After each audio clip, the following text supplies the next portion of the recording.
So my name is Melissa Tandy. I'm the Director of Community Training at Ackerman Institute for the Family. Welcome to today's Parent Caregiver webinar series.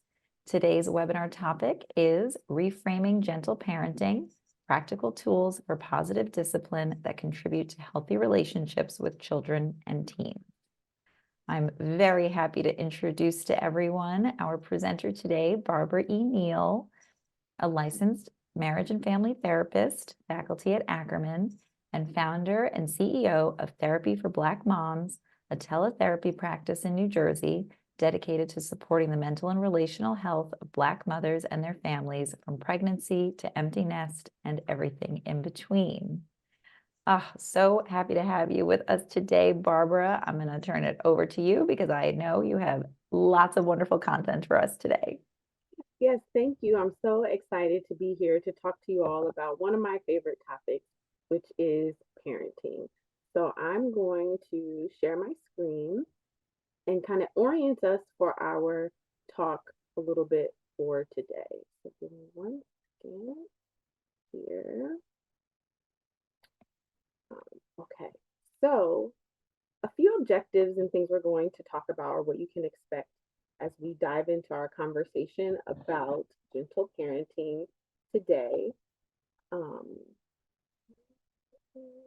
so the first one, I want you to be able to describe, and we're going to discuss what gentle parenting is and what it is not.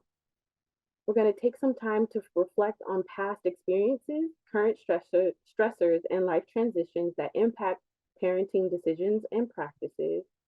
And then we're going to take some time to talk about, and I want you all to be able to describe some positive parenting techniques and ways they can be used practically. So, to kind of ground ourselves and to start this conversation off, I want us to interact a little bit, and we're going to do a little Q&A amongst you all. What I would like for you to do is to scan this QR code. I'm going to drop the link also in the chat. And I want us to just take about 3 to 5 minutes to answer these questions. They are, when you think of parenting, what are some things that come to mind? And what would you describe, and it's covering that little piece up there, what would you describe as a goal of parenting? And when you log into the Mentimeter, you'll be able to see the full question. What would you describe as the goals of parenting? So I'm going to drop this link in the chat as well. You can scan the QR code. I'm going to just give us like just 3 minutes, 3 to 5 minutes. And I'm going to show you all, it won't have your name. It will be anonymous, but I will share out some of our responses to this because I think this is a really important thing to ground ourselves in because when people hear gentle parenting, they have a lot of strong reactions and opinions towards it, but it's really just thinking about parenting as a whole. So when you think of parenting, what are some things that come to mind? And what would you describe as a goal of parenting? So take a couple of minutes to do that. Oh, people are already sharing some responses. So I'm going to switch my screen so you guys can see what people are thinking about this as well. Maybe one moment.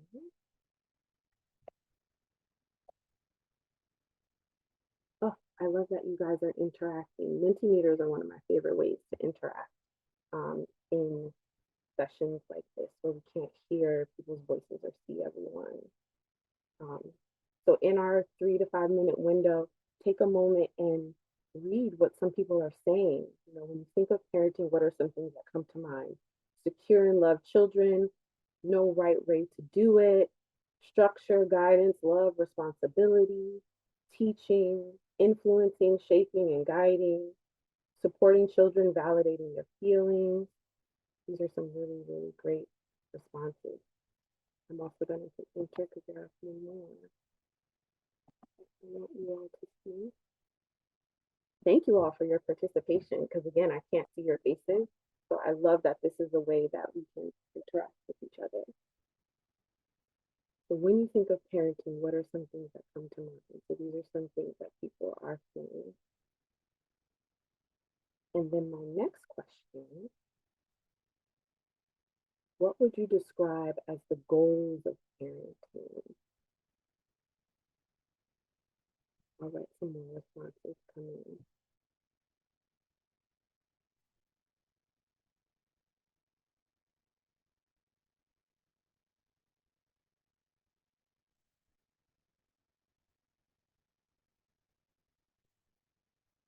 To nurture and support the growth of our children,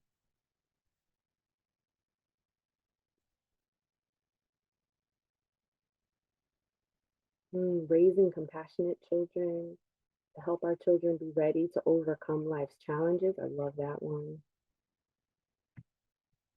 I love that. Cool to be prepare them to be cool and conscientious adults. Again, thank you all for engaging because I think it's really important for us to ground ourselves in, what do we even think about parenting before we give it a name and talk about different ways of parenting and relating to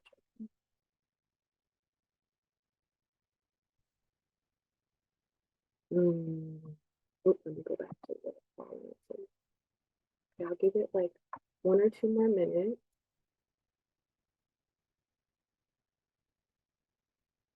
Yes, connection. We're going to talk a lot about connection today.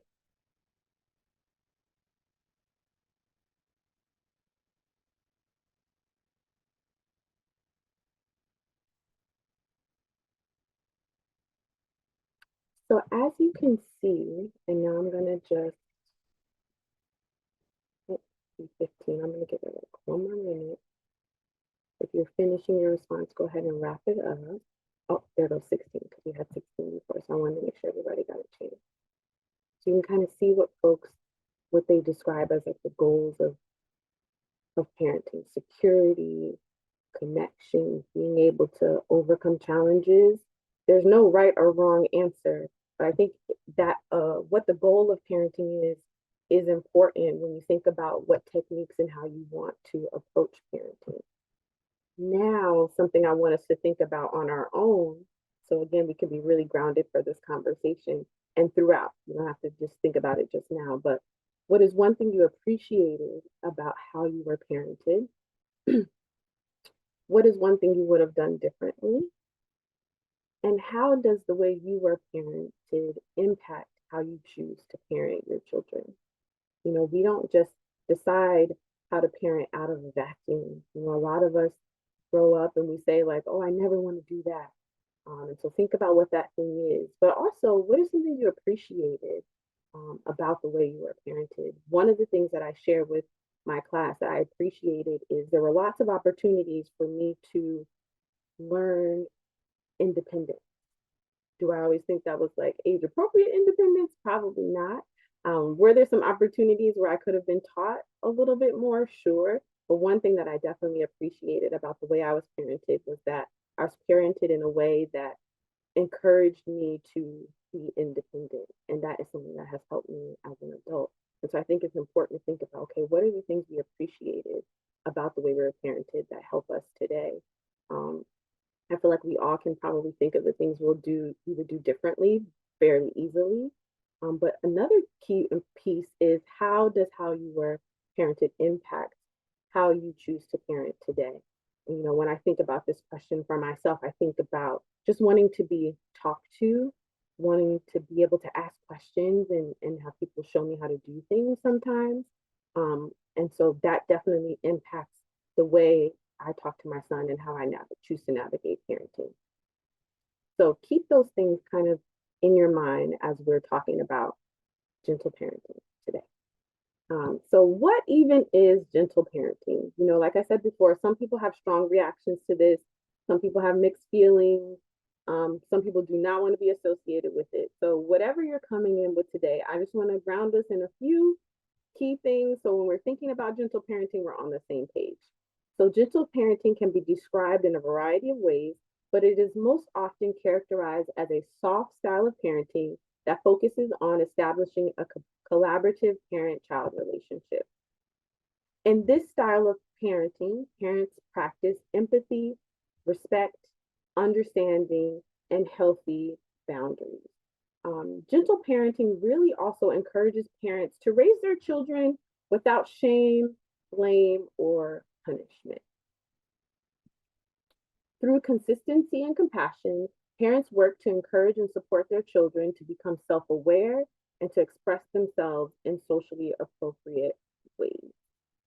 And so this parenting style can be traced back to an author named Sarah Ockwell Smith. And her work kind of centers around cooperation between parents and children. Parents in this model are just compassionate as they help their children navigate the world. And I don't know who doesn't want someone to treat them with compassion. And so often children in society are often, told to be seen and not heard or not viewed as the human beings that they actually are.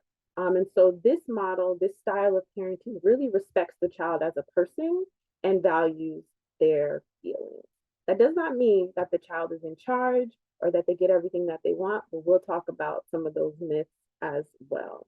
But one of the goals of gentle parenting is to raise children that become emotionally stable adults with skills and tools to manage the stressors that come with life. And so thinking about some of the goals that I asked you guys to think about, what do you think are the goals of parenting? That is one, to raise emotionally stable adults with tools to manage stressors, to not avoid things. And parenting in this way fosters connections between children and their parents, healthy connections. And, as a licensed marriage and family therapist, I'm all about relationships. And so we're going to talk a lot about how, connection, this idea of connection over correction, or, focusing on the relationship more so than particular behavior. So this is kind of what I wanted to ground us in as we're talking about gentle parenting today. Some common myths about gentle parenting. I'm only going to really talk about three. There are tons of them, but hopefully these will resonate with you and will kind of help see gentle parenting in a different way. So when people hear gentle parenting, they tend to think that it's permissive parenting that allows children to do and say whatever they want, and there is no discipline.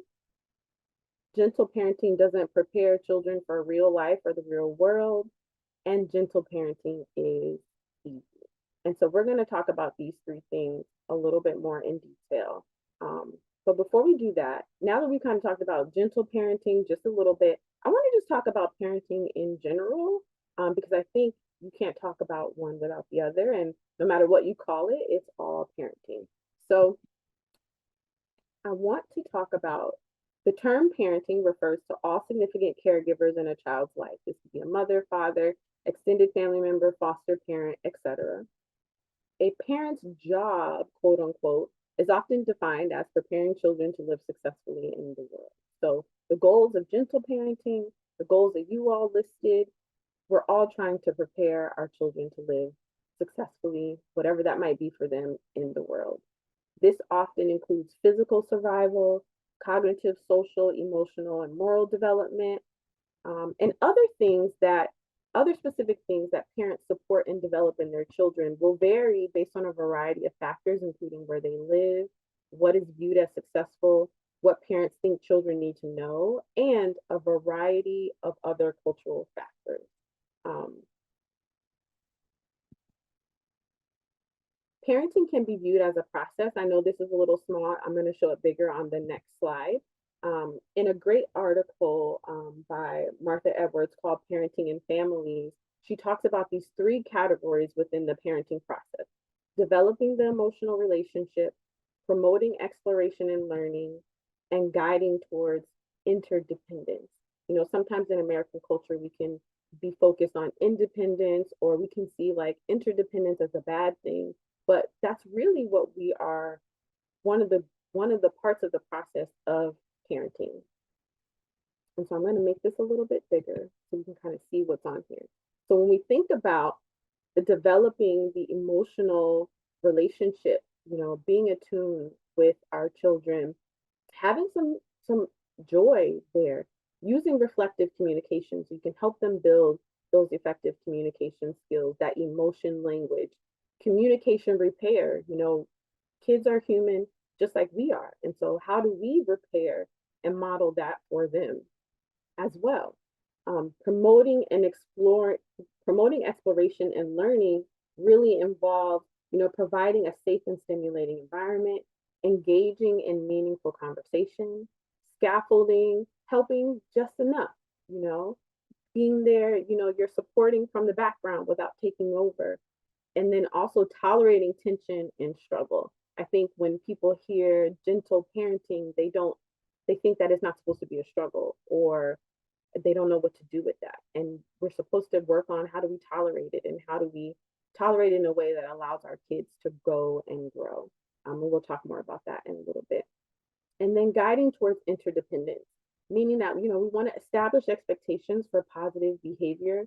There are routines, there's modeling, there's encouraging. We want to reflect things back to our kids, and we want to address misbehavior and set limits and consequences. So I think that when we think about the process of parenting as a whole, that doesn't really change no matter what style you use or what you call it, right? And so I just wanted to kind of orient ourselves in that as well, because it's more than just, you know, gentle parenting. It's parenting as a whole.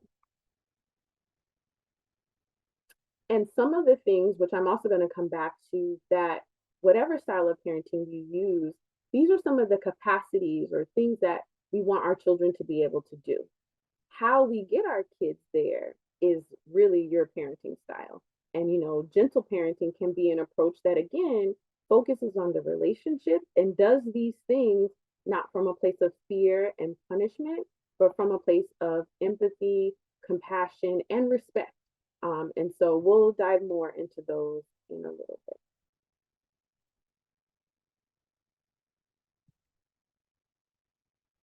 So when we think about parenting as well, the emotional range of children should be broadened through their experiences.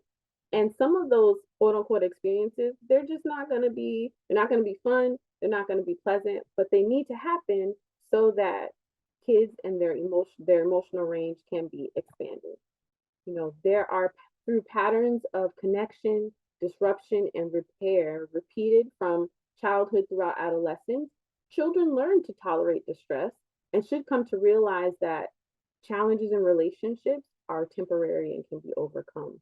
When we don't monopolize or utilize those opportunities for connection, and really, when there is a breach, repairing, we're not really supporting our children in being able to work through things. And so whatever style of parenting you should be using should support this.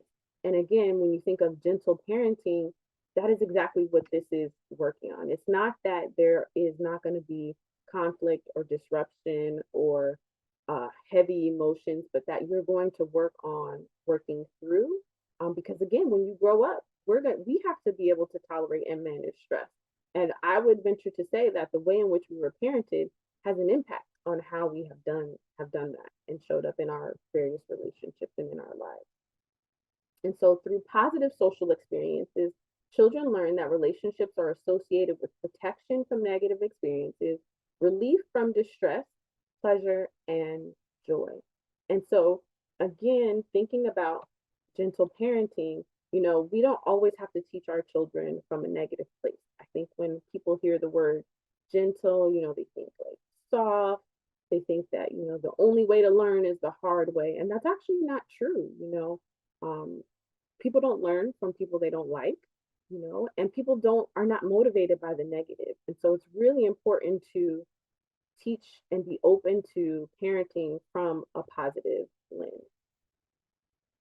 And the last thing I want to talk about before I get into the myths are, parents, going back to that positivity, parents' encouragement of their children's positive behavior is such a powerful tool. Again, nobody is motivated by the negative. You can think about yourself. If someone told you, man, you did a crappy job on that presentation, you're like going to feel down on yourself. But if they say, hey, your presentation overall was pretty good, this one thing I would love to learn more about, that kind of shifts the atmosphere and how you feel about it. And it also makes it seem like something that's possible for you to correct, or that you have some support in that versus being alone. So similarly, in parenting, encouragement emphasizes what a child can do rather than what they cannot do, and therefore it develops a child's sense of accomplishment. And so I think, again, in giving instructions or corrections, there's modeling, oh, you are able to do this, or you did it this way, there might be another way that you might want to experiment with. Those positive interactions, that encouragement is really supportive and fosters, again, not only your child's ability to function, but it enhances your relationships with them. Um, Encouragement also helps parents to avoid the trap of from the trap of beginning from a place of negativity or from starting with the no, because those things create power struggles that make things even more challenging. So thinking about encouraging and this idea of positive parenting practice, encouragement strengthens parent-child relationships because it can reduce the negative interactions, focusing on positive behaviors. And again, this doesn't negate that children are going to make age appropriate mistakes. It just means that we don't have to go down a negative rabbit hole to get behaviors to be adjusted. So let's talk about some of the myths related to gentle parenting. So the first one is gentle parenting is permissive parenting that allows parents to do what they want and it lacks discipline. And so the reality is actually gentle parenting calls for firm boundaries and natural consequences. So there are clear rules and regulations in households where parents are choosing this parenting style. In fact, in order for this style to really work, those things need to be really clear. What behaviors are acceptable, what ways in which we talk to people are acceptable or not acceptable, and what happens when those boundaries are crossed consistently. So it's just not something you can just decide on a whim. It is communicated, it is enforced, and that is an essential part of gentle parenting. And when we think of discipline, we often think of like these really harsh punishments when a more gentle parenting style of approach is just natural consequences. Establishing rules and natural consequences for inappropriate behavior is necessary. It takes practice and evaluation. And sometimes we think, again, coming from this super punitive place, but again, nobody is motivated by the negative. And like we all make mistakes. And some of those mistakes are not the punishments or the consequences that we issue out as parents does not often match what has happened.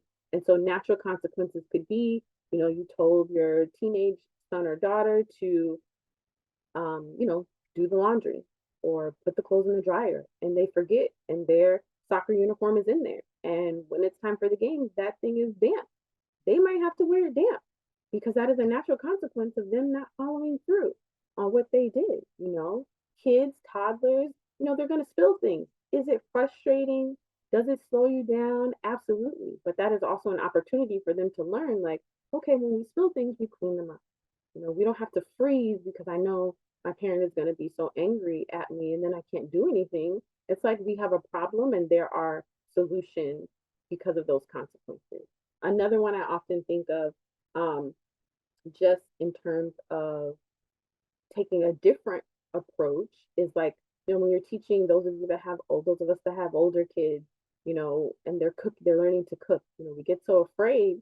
But, if our child is cooking and they burn those eggs, now they know, oh, I might need to turn that fire down. Or if I do this thing, this is going to happen. And so natural consequences for not just inappropriate behavior, but just things that just happen really are necessary. And so in no way, shape, or form is gentle parenting this permissive, this idea that kids just get to do whatever they want or there's no discipline. It just looks a little bit different. It comes more from a place of positivity and just having respect, again, for children as human beings.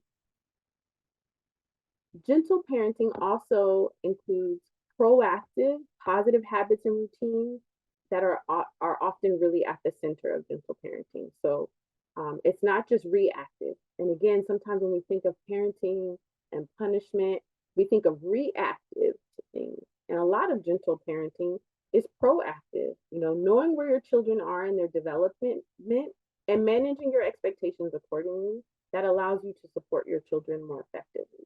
So, if you have a preteen or a teen, even a younger child, you know, you're going to have to repeat something. Do we like to have to repeat some things? Probably not. But some things, so we don't need to be mad about that all the time. Some things we may need to put a chart. You know, it may feel like I get up every morning and we do the same thing. But some people are more visual learners. Some people just need a reminder. As an adult, I use my reminders in my phone. I have my planner. There's nothing wrong with needing support. And if you do that proactively, then again, you're decreasing the need for these negative interactions that will come. They will still come sometimes, but I think we can take a more proactive approach to support our children and then support us in regulating ourselves in navigating their behavior. And then also thinking about the idea of gentle parenting, letting kids just do what they want to do. Behavior is information. You know, we don't always all the time behave in the best way, even as adults. And so again, thinking about where your child is in their development, we're not raising little adults who are just supposed to be compliant and not cause trouble and never frustrate or irritate us. Setting up that expectation sets us up to be angry, ashamed, and embarrassed. When the reality is, you know, is what your child doing age and developmentally appropriate? And how can I support them in that arena?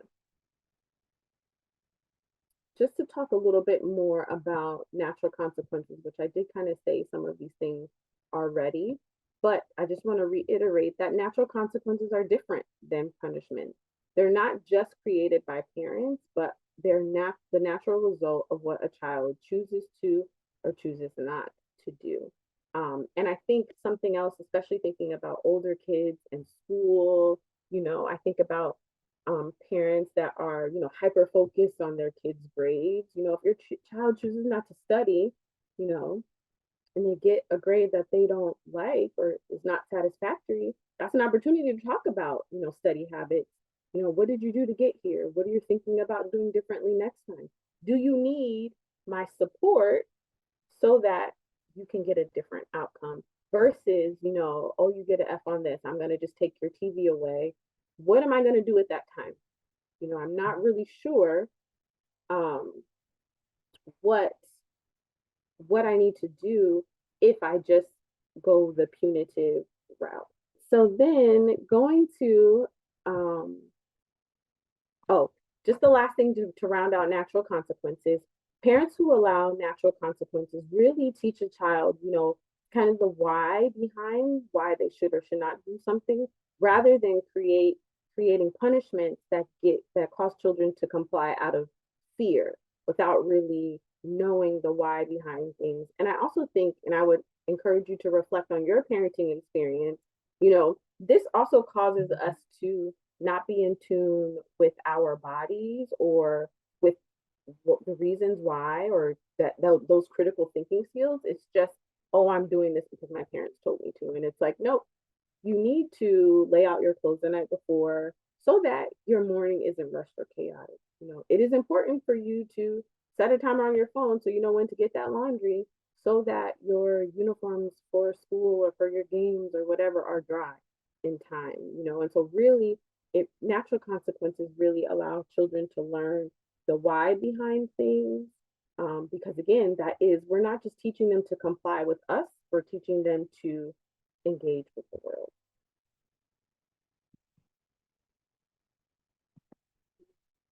Okay, I did see a few questions in the chat, so let me just check to see if they're coming up or if I want to answer them. Oh, yeah. Okay. Oh, someone said it got smaller. Hold on, let me. Oh, I'm sorry, but this will be available to you after the session, so don't you worry, you'll have it if you can't see it that great. Okay. I'm gonna just check one more thing. We can still see it clearly, so. Okay, all right, I'm gonna keep going. All right, so myth number 2, gentle parenting allows children to do whatever they want to do. This is again something, I don't know if it's the word gentle that makes people feel like, you know, we just can't do this, but really what you're doing is preparing for negative situations in a way that can help you avoid predictable and unexpected problems. It causes you to helps you to remain calm when stressful events occur, um, especially if you already have some solutions in mind. So kids don't get to do whatever they want. This part is really about, navigating the age appropriate things that kids do and supporting them through those things. And so again, it's not about, it's kind of releasing some of the shame, some of the embarrassment that may come with your kid acting out or, um, you know, being dysregulated. The children don't get to do whatever they want. They just might need support in different ways. And that support is given in a respectful way within boundaries, right? Um, and so, this is where the idea of connection comes before correction. Like, you have to have relationships with children, and when you get an adult, relationships with other people in order to, be able to just function. And so kids don't get to do everything that they want. We might spend a little bit more time talking about things. And I think that may be where a lot of people get hung up, like, oh man, they're really questioning X, Y, and Z. Questions in and of themselves are not inherently bad. And just because take the time to talk to my child about something doesn't mean that whatever I want them to do is going to change, whatever they need to do is going to change, but I can have a dialogue about it, and that takes a lot of practice, that takes a lot of emotional energy. And sometimes we are stressed out and navigating our own things in lives, and we don't want to, we don't have time. And so that doesn't mean that our kids are, walking all over us. It means that we have to create a space and place in our lives to dialogue with our children. Will we have time to do that in the same capacity every time? Probably not. Will there be some times when they want to go on and we don't have time to and we have to shut that down? Sure. But I think it's not the idea that kids just get to do whatever they want because we are choosing, a gentle parenting style. It's really choosing to address, specific behaviors and not the child. Really, um, how can we work together through this versus just them navigating things on their own? Especially again, we think of the negative experiences, but it's also the positive ones too. And so if you're thinking like, oh, this style might not be for me because I don't want my kid to walk all over me, they're not going to walk all over you if your boundaries are firm and the natural consequences that come with that are clear and consistent. Consistent is the key word here, because if we just try to do this in a non-consistent way or here and there, it's not going to work. And so I think if we do it more times than not and repair when we don't, we'll be in a much better place. Now, this one is probably my favorite, which is why I included it. Gentle parenting does not prepare children for the real life. And I think, again, some of the struggle is with this idea that gentle is going to raise soft, entitled children. And that is not true. I feel like entitlement comes from a different place, which we can talk about. That could be a whole nother different thing. But I think that, modeling kindness and compassion models for children how they can approach other relationships in their lives, whether that's school now, whether that's amongst family, amongst friends, amongst athletic teams, amongst drama classes. Like, this is kindness and compassion goes in with any relationship. Whatever career path they take as an adult, they need to be able to approach things with kindness and compassion. And so parenting in a softer way does not prohibit that. Again, I encourage you to really think about this idea that we have to learn from a negative, punitive place, because we do not have to do that. When parents model and support children, we gain their respect. And then again, parents can expect their children to do what they're capable of. And as they get older and more capable, the parents' expectations of them can increase. And that plays directly into preparing them for life. We're not just doing everything for them. We're not just letting them do things haphazardly. We're really fostering their independence in an age appropriate way. And so really, this idea of We are not creating entitled, soft children, but we're creating critical thinkers. We're creating kids that, you know, are curious. Sometimes our curiosity gets stifled because we're scared to ask the question. And again, while it takes more emotional energy from us, there's nothing inherently wrong with asking questions. And when you are punishing your children or being overly punitive, that doesn't create space for genuine connection. And lastly, in thinking about preparing our kids for life, behaviors communication. And oftentimes when children are acting out, they need something from you. They want to connect with you, they want to spend time with you, they may have a need that's not being met, or they may have an emotion that they're not really great at communicating yet. And in doing that in a softer way, we are actually preparing our children for real life. And so, in thinking about how you were parented and things that influence your parenting, how did they prepare you for real life? A lot of us didn't learn effective communication tools or how to not avoid things and how to like work through. And those are some things that gentle parenting allows for. And so just to come back to, again, gentle parenting and kind of reimagining that, it's really just positive parenting practices. And in that chart that I showed you all of the process before, these are some of the things that they support our children. If we can do some of those things well, if we can come from a more positive place, we will actually really prepare our children for life beyond us even more. Their ability to focus, their ability to tolerate delayed gratification, their ability to self soothe, their ability to express themselves and to understand other people when they express they are being the one talked to, having sympathy and empathy, using their thoughts and feelings to solve problems and achieve goals, being able to decenter themselves, and again, the ability to hold complexity in thinking, not being afraid to have these conversations with our children, even if we don't want to, even if they make absolutely no sense. But, giving them a voice so that they don't show up in other spaces voiceless, right? And again, the rule may not change, what they may need to do may not change, but that dialogue really encourages critical thinking and it gives them a voice, right? And maybe they're expressing something incorrectly, or maybe they're using some emotion vocabulary the wrong way. That's a great opportunity to coach them and not seeing those things because we are at our capacity as negative things. Is really important.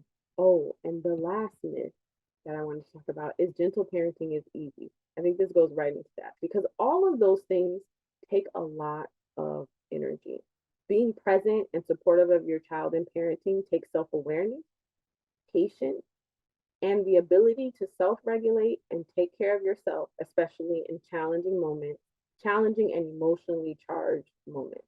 I think again, the idea of gentle parenting sometimes gets a bad rap because it's like, here I am being all nice and soft and pleasant, and my child is being a terror.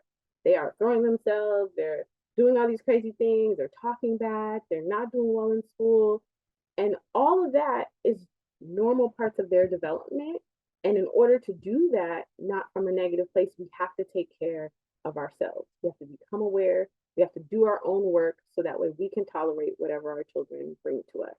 And so practicing patience and managing your own frustration tolerance with your children on top of your own life can be challenging, and that can contribute to frustration and a lack of motivation to parent more gently, to use that style. So we have to evaluate and process our own childhood experiences and seek support in managing our own life and relationship stressors in order to use this parenting style. In order to be more positive in general, like we have to take care of ourselves. If you're hungry, sleepy, and stressed out, you're not going to have patience when your child has spilled their water or their orange juice for the 10th time. You're not going to have the patience to slow down and say, you know what, hey, or to remind your child, please pick up your laundry. Don't forget to fold up those clothes. Don't forget to put them away. Those things become even more heavier when you are not well within yourself. And so when I think about positive parenting more positively, you need to be more aware. And so I wanted to put some things that I want you to think about that could happen in parenting in our day to day. And that should kind of be like ding, ding, ding triggers for you that you might need to take care of yourself. So if you are yelling more often, if you're irritable, if you're feeling trapped or overwhelmed, feeling embarrassed, embarrassment tends to happen in public. Most of the time, we're like, oh my God, our kids are doing this thing and we don't want them to. And the reality is, everybody's kids are doing those things. That is an age appropriate thing, and we don't need to be embarrassed or ashamed because we have to work on that. But that is about us and not necessarily about our child. Limited support, life transitions, unprocessed trauma, we have to be aware of these things because they impact how we parent our children. And so, again, if you're thinking about if some of these things on the list are happening to you, what coping skills are you using? What support do you have to help you take care of yourself so that you can show up more positively in parenting, which will strengthen you guys' relationship? I'm going to speed through just a little bit because I know I'm running out of time and I want to make space for questions. So these are some of the ways you can take care of yourself so that you're able to parent more positively. Your role is important, and in order to be effective in that, you have to take care of yourself. And so these are some of the ways. There's like 1,000 ways. I encourage you to get in tune with yourself and what you need, how much sleep you need, when you need to eat. Do you ask for help when you need it? You can do some of these things on your own, and some of them you might need the support of a therapist. Are you engaging in hobbies, your own social life outside of your children so that you can be rejuvenated and invigorated so you can come in and fight another day with our kids and trying to be more positive? Are you getting enough rest? Are you playing with your child? Are you intentionally recognizing positive things about them instead of always coming from a place of negativity? Are you connecting with them around a hobby or an interest so that every interaction isn't so intense with them? I think one of the things that I always share with my trainees here at Ackerman is, I work out with my son. He's really into soccer. I don't love working out, but it's the thing that we do together. We go, he's like my little personal trainer, and we have a good time. And that's an opportunity for us to connect, not around discipline, not around school, not around anything important. And so when it comes time for us to talk about more important things, because we've had that connection kind of ongoing, it makes some of those things a little easier. Some of the benefits so gentle parenting, positive parenting approaches do have a lot of benefits. Healthier parent-child relationships, less anxiety and stress in children, development of positive social skills, and increased vocabulary and emotional intelligence in our kids. And so if you're thinking, why does any of this matter? I just want to share a few statistics with you related to suicide. In the United States, according to the CDC, suicide was the 11th leading cause of death in 2021. Among high school aged youth, 14 to 18 years old, suicide is the third leading cause of death. And so when you think about positive parenting techniques, gentle parenting, not starting with the no, taking time to talk to children and engage, our children are not being supported in the ways that we think they are often in navigating tough situations and navigating life. And this is one piece of evidence related to that. And not just thinking about suicide that ends in death, but that's only a portion of it. Suicide attempts and suicidal thoughts among youth have actually exceeded deaths in this category. And so when I think about these children, when I think about our youth and how our parenting really matters, we want to create safe spaces for them. We want to teach them skills to cope and work through. We want them to know that they have supportive spaces that they can turn to and even talk to you when things like this come up. None of us want to hear that conversation of, oh man, I got something I really want to talk to you about, or there's this thing that I'm struggling with. Imagine if your kid said that to you, or someone, if it was you when you were a teen or a preteen, and someone just met you with compassion and like, oh wow, that is a normal struggle for a middle schooler. What are some things you're thinking about trying? Here are some things that help me to be well. What support might you need? I think that's all really important to consider. And so, if I had to leave you with some closing thoughts before I go to the chat for some questions, I just want to remind us that gentle parenting uses firm boundaries, realistic expectations, and natural consequences to teach and support children throughout their development. Children can be allowed and encouraged to voice their opinions while parents still make the best decisions for their family. Asking questions, being curious, wanting to try things in ways that are different from us as parents is not disrespect or inherently bad. It could be a valuable experience for our children. Taking time to answering a child's questions and engage in dialogue um, that with our children is not necessarily permissive parenting. I think that's one of the big misconceptions about gentle parenting. Like, oh, your kids get to like ask you like why, they get to question your choices. And it doesn't mean the choice changes, but having a dialogue with our children isn't inherently bad. So as you walk away today, and before I get into the chat, I just want you to think about a few questions. Um, what are some qualities and characteristics you think are important for your child to learn? And why are these things important to you? How are you going to teach your children important life lessons? For example, if you think it's important for your children to stand up for themselves, to delay gratification, to be able to focus, what experiences do your children need to develop those capacities? And are we creating those, right? A lot of times we say we want children to stand up for themselves, but then we cannot tolerate when our child says, hey, mom, like, I really actually don't like that thing. I really actually don't like when you speak to me in this way. And then we shut them down. And so how do we create experiences for our children to learn the things that we feel are important for them to learn? How can you be proactive instead of reactive with your children? If there are similar things happening, what can interrupt the cycle that might help your child to do things a little bit differently? If they're running around the house, do you need to go to maybe to the park after school first so you can get some of that energy out? If you can't get ready in the morning, do we need to write out a list? Am I asking you to do too many things? Do I need to make the list a little bit shorter? What are the things that could be proactive instead of reactive? If we have a long trip, we have our food, we have our snacks, we have our different things. Are we talking about the importance of habits and routines with our children so that they can be proactive instead of always having to be reactive? And then the last and most important thing is, what do you need to work on to better manage your own stress so you can parent from a more positive, consistent, and supportive place? Because again, so much of this is we think it's about our children, but a lot of it is about us. What we think is important, what we think children should or shouldn't be doing, and what we can tolerate at any given moment. And this is so important and critical because our kids are experiencing a lot. They live in a world that's very different than the world that most of us grew up in. They're experiencing different things, and we don't want them to have a sense of hopelessness that they can't tackle things.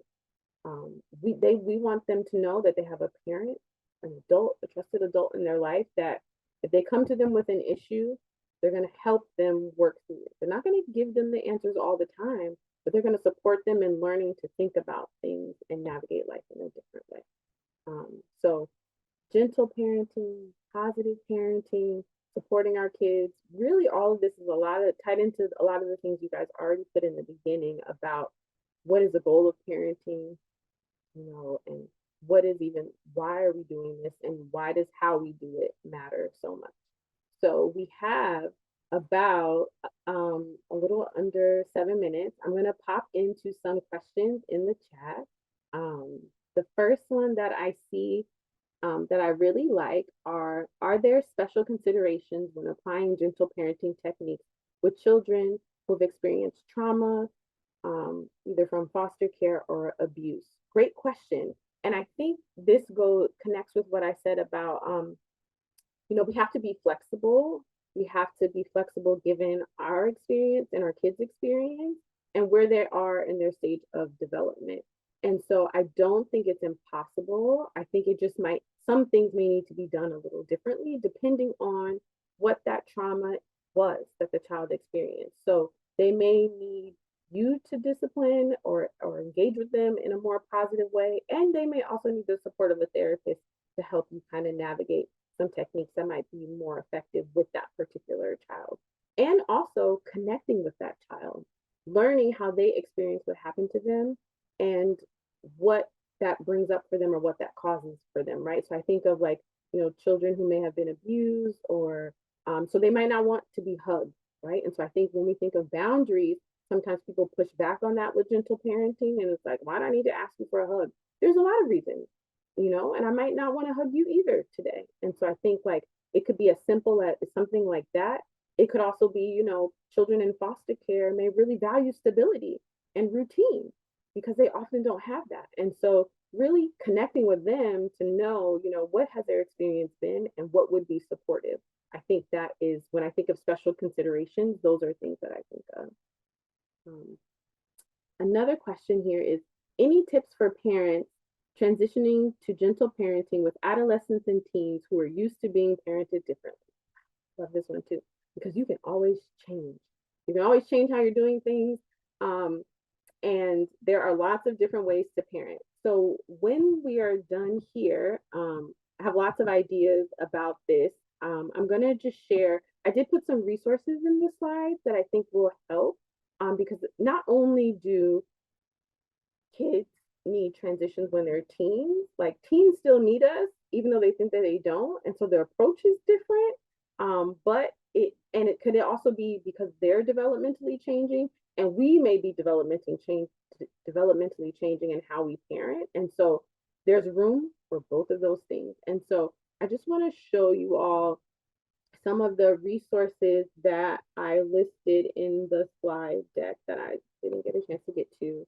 But they'll be here for you. Hold on one second. I don't want to show. There are a few videos in here that show some examples of gentle parenting. But there are really great books about boundaries with teens and kids, and also learning our children's love languages so we can connect with them in different ways. There are books. These are for like parents to do the work, so I'm going to slide right on that, but that's important too. Because if we do our own work, that will help us talk to our kids a little bit better, especially those older ones. But these are some other books thinking about that transition to high school, adolescents, preteens, or if you're just choosing to parent differently, how to talk so kids would listen, rules of engagement. So there's lots of resources in here that you guys can reference. I put some different graphics. You could dive more down the 5 love languages for kids rabbit hole if you like. The Gottman emotion coaching series, or they also have workshops, but there's lots of free resources. Those can also be really great tools for you to use in thinking about, okay, now I got to go from this phase to this phase. What is most important? What is out there to help me? So there's lots of those things out there for you all, and I did put some of them in the. Yes, you can have all the slides. I put it together for you all. One thing I am going to add before Melissa send it out to you all is there's a really great online community around parenting differently. You can call it gentle parenting, you can call it positive parenting, you could just call it trying to raise these kids and not lose our mind, right? Like there's so many different groups out there. And so I'm going to include some, if you're on social media, some that you can find on Instagram. You can also find them on Facebook if you want to get ideas, find spaces where you can ask your questions and get them answered, or just see what the parents are doing. I'm going to put some of those in there as well, because I think that would be really valuable for you. Wonderful. Thank you so much, Barbara. As we're already seeing, everyone has found this to be so helpful. I'm not surprised. I know this is a hot topic out in the world, and I think this has been really clarifying and helpful to understand it better and understand the real function and how it works in the wild of raising children. Yes, yes. Thank you all so much too for joining me. And if you have questions as well, you can find me on social media or here at Ackerman. I really appreciate your time. And like I said, I'm going to make sure you guys have all the the resources that you need. Wonderful. Thank you so much. Thank you to our participants. And yeah, you'll be able to find the recording on our YouTube if you want to revisit this as well. All right. Thanks. Have a great rest of your day. Great day, everyone. Take care.